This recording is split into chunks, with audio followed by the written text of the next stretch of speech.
Olá, meus amores, tudo bem?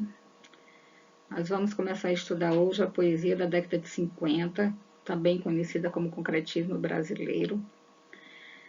Nós encerramos, há uns dias atrás, a nossa discussão em torno da terceira geração modernista, a geração de 45, e vamos começar hoje a ver alguns aspectos dessa poesia da década de 50, particularmente concretismo, poesia praxis e poesia marginal.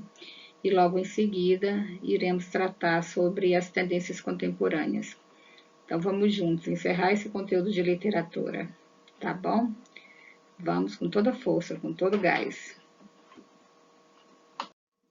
Então, queridos, o concretismo, que se estabeleceu de fato em 1956, vai refletir a modernidade, o processo de industrialização acelerada e o grande movimento da vida urbana.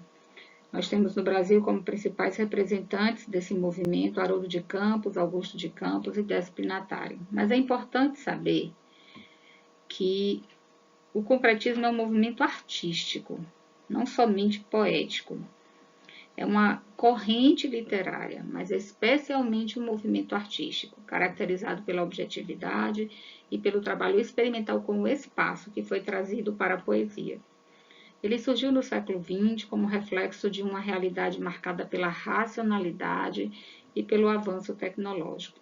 Nesse século XX, ocorreram duas grandes guerras mundiais e a ameaça de uma guerra nuclear. No Brasil, a política de Juscelino Kubitschek foi o grande propulsor do concretismo. A poesia concreta brasileira surgiu com a publicação da revista Neu Grandes, em 1952, de responsabilidade dos poetas Haroldo de Campos, Décio Pinatari e Augusto Campos. No entanto, o lançamento oficial do concretismo brasileiro só ocorreu em 1956, na Exposição Nacional de Arte Concreta em São Paulo. Além dos poetas citados, são cofundadores do concretismo o boliviano Eugen Koeringer, na Suíça, e o brasileiro Ovid Faustrom, na Suécia. A poesia concreta ou a arte concreta precedeu, de um modo geral, a arte concreta precedeu o movimento concretista na literatura. Ela surgiu no início do século XX, como eu falei ainda há pouco, mais precisamente em 1930, quando o holandês Theo van Doesburg publicou o Manifesto da Arte Concreta. Assim, ela apresenta as seguintes características: linguagem autônoma, geometrismo, temática universal, planejamento, simplicidade, objetividade, anti-impressionismo, antinacionalismo, antirregionalismo, antissentimentalismo, oposição à arte abstrata, não representação da natureza, valorização da técnica, dos elementos formais, metalinguagem, a obra representa a si mesma, defesa da especificidade de cada segmento. E no caso da poesia especificamente, ela se volta para a geração de 22, traz de volta à baila a valorização da forma e da comunicação visual sobrepondo-se ao conteúdo, a recusa à poesia tradicional e explora as diversas possibilidades de espaços visuais e a palavra em seus vários níveis. O mais importante aqui é, portanto, a forma e não o conteúdo. Como eu falei para vocês ainda há pouco, as características que dizem respeito a essa poesia estão diretamente ligadas aos aspectos verbais, visuais e, como ele coloca aqui, verbo, vocal, visual, ou seja, o verbal, o visual e o sonoro. Essa poesia se transforma em objeto e torna-se, portanto, uma realidade palpável. E esse era o grande projeto, o grande plano piloto da poesia concreta. Trazer para o papel o aspecto do sentido, através do visual, do sonoro e do verbal. Essa foi, portanto, a grande sacada da poesia concreta no Brasil.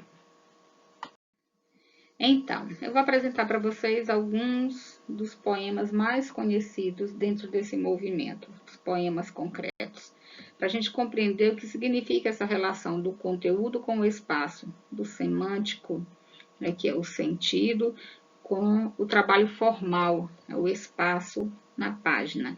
A gente tem aí 2 exemplos desse tipo de poesia. Aqui nós também temos 3 exemplos da poesia concreta, do trabalho, do espaço do papel, chamando a atenção para o aspecto da forma e do conteúdo, porque cada palavra dessa, cada elemento desse distribuído na folha de papel constrói um significado. E talvez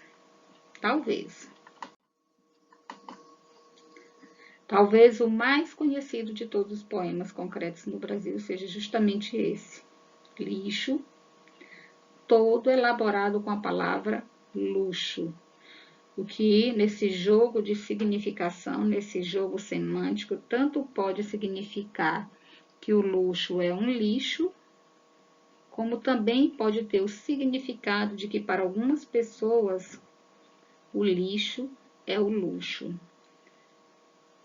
Ou aquilo que é luxo para os outros também pode significar lixo para algumas pessoas. E assim vai se construindo esse jogo semântico, esse jogo de significado a partir da forma, do modo como o texto é organizado no papel. Entenderam? Como nós percebemos nos exemplos dos poemas que nós acabamos de apresentar, o poema objeto ele tem particularidades, e uma delas é a eliminação do verso ou dos versos e das frases. A incorporação de figuras geométricas, como a gente viu no exemplo do poema Xícara. A ênfase no conteúdo visual e sonoro das palavras. É só lembrar que luxo e lixo, luxo, lixo, luxo, lixo tem sons semelhantes, mas o que se destaca no poema é justamente o conteúdo visual. Além disso, uma outra característica desse tipo de poema é a retirada da importância dos sentimentos do eu lírico. Não há ali nenhuma manifestação de sentimento no poema objeto. Então, antes que a gente comece a falar dos demais movimentos decorrentes do concretismo, é bom lembrar que a poesia concreta, ela se utiliza de uma figura de linguagem que é muito recorrente em todos os poemas desse período, dessa manifestação literária. Essa figura de linguagem, a paronomásia, que é aquela figura de linguagem cujas palavras têm sons semelhantes, é muito recorrente na poesia concreta, além dos neologismos, dos estrangeirismos, da separação de prefixos e sufixos, das repetições de determinados morfemas, da valorização da palavra solta, que traz muito mais uma carga semântica ou visual, que se fragmenta e se recompõe na página, né? Por isso a transformação do poema em objeto. Esse movimento concretismo, ele deu origem a outros movimentos, dentre eles a poesia social, a poesia neoconcreta, a poesia praxis e a poesia processo, que surgiram a partir do movimento concretista. Então vamos falar um pouquinho de cada uma delas, para que a gente possa ter uma maior intimidade, porque elas são recorrentes, inclusive, nas provas do Enem. A poesia concreta nas manifestações da poesia social, da poesia praxis, da poesia marginal. A poesia social surgiu como uma espécie de oposição ao movimento concretista, restabelecendo o lirismo e atuando como uma espécie de denúncia social. Ela se apresenta como uma verdade inquestionável, ao afirmar, né, os chamados estilos de épocas ou escolas literárias, afirmar que eles estabelecem entre si um diálogo constante, ora se complementando, ora se contrapondo. Nesse sentido, a poesia social surgiu como uma espécie de manifestação, cujo alvo principal era se posicionar contra o radicalismo manifestado pelo movimento concretista. Este, por sua vez, tanto cultuou tal aspecto que concebeu o poema como uma palavra-objeto, centrada em si mesma, cuja expressão não se manifesta pelo discurso propriamente dito, mas sim pelo aspecto visual, geométrico. Em face de toda essa questão, torna-se impossível conceber tais manifestações como subjetivas, visto que se trata de algo fechado, isento de múltiplas possibilidades de interpretação.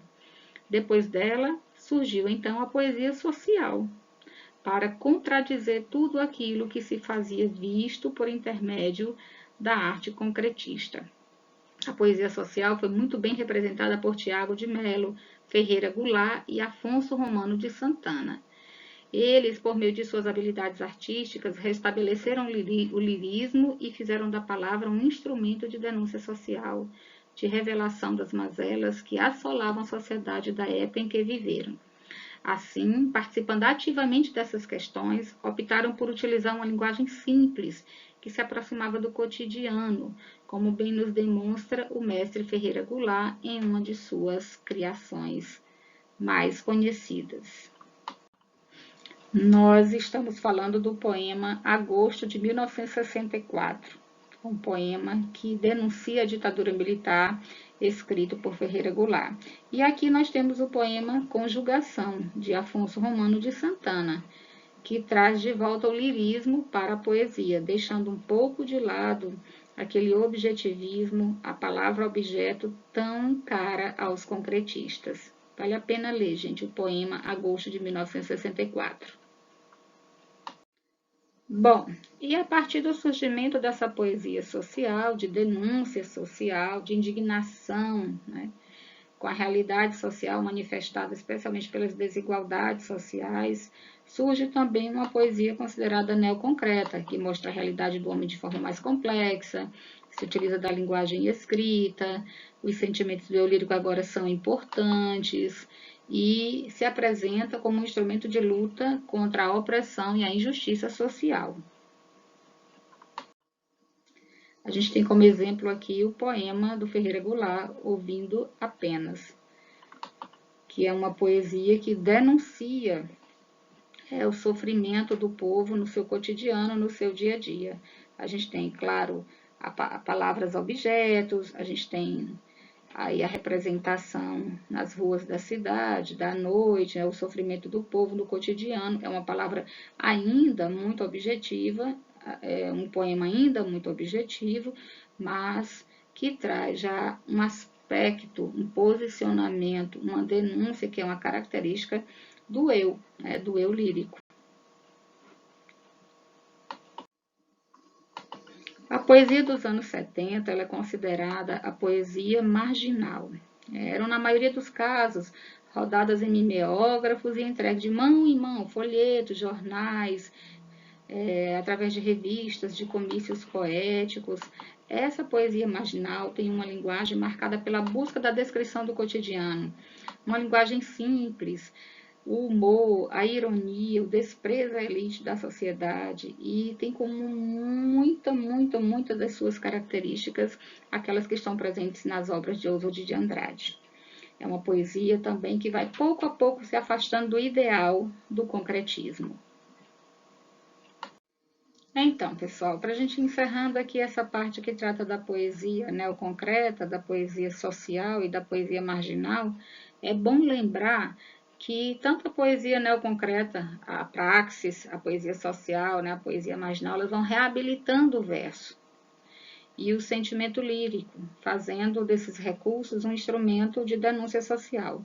A gente vê que na poesia marginal, Paulo Leminski é um dos seus maiores representantes, paranaense, né, poeta, escritor. A poesia dele, embora traga perceptivelmente as palavras ainda de maneira muito objetiva, mas já se percebe a presença desse eu lírico, a presença de um certo sentimentalismo nas entrelinhas e nos versos, o que já se distancia muito daquela primeira poesia concreta que trabalhava o espaço no papel. Nós vamos ainda ver um poema do Ferreira Goulart, um outro slide, e eu espero que vocês tenham compreendido esse assunto. Leiam, estudem e um grande abraço. Muito obrigada.